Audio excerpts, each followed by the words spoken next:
Friends, welcome to my channel. இன்றைக்கி நம்ம we பட்டி எப்படி ஸ்டிச் பண்ணுறதை பற்றி பார்க்கலாம். ப்ளவுஸை ஃபுல்லாக தைச்சி முடிச்சிட்ட பிறகு நம்ம லாஸ்ட்டாக தான் வந்து இதை தைக்கணும். இப்போ இந்த சென்டராக வந்து சாக்கில் நான் மார்க் பண்ணுறேன். அப்புறம் கார்னர்லேயும் ஃபஸ்ட்லேயும் மார்க் பண்ணுறேன். இது ரெண்டுத்தையும் சென்டராக பார்த்து அங்கே ஒரு மார்க்கு, கீழேயும் சென்டர் பாயிண்ட்டும் மார்க் பண்ணி அங்கே ஒரு மார்க் பண்ணணும். இப்போ 5 கொக்கிக்கு 5 பாயிண்ட்டு நம்ம மார்க் பண்ணியாச்சு. இப்போ பட்டி பக்கம் கீழே பக்கம் எடுத்திருக்கிறேன்.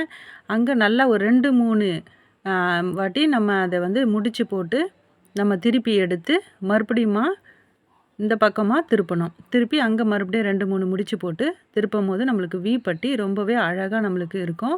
அப்போ தான் ப்ளவுஸ் கிழியாமல் இருக்கும். கஸ்டமர் எந்த கம்ப்ளைண்ட்டும் நம்மளுக்கு கொடுக்க மாட்டாங்க. இப்படி தான் வி பட்டி நம்மளுக்கு தைக்கணும். பாருங்கள், சூப்பராக வந்திருக்கு. எவ்வளோ அழகாக நீட்டாக இருக்குது. இந்த வீடியோ பிடிச்சிருந்தால் லைக் பண்ணுங்கள், கமெண்ட் பண்ணுங்கள், மறக்காமல் சப்ஸ்கிரைப் பண்ணுங்கள்.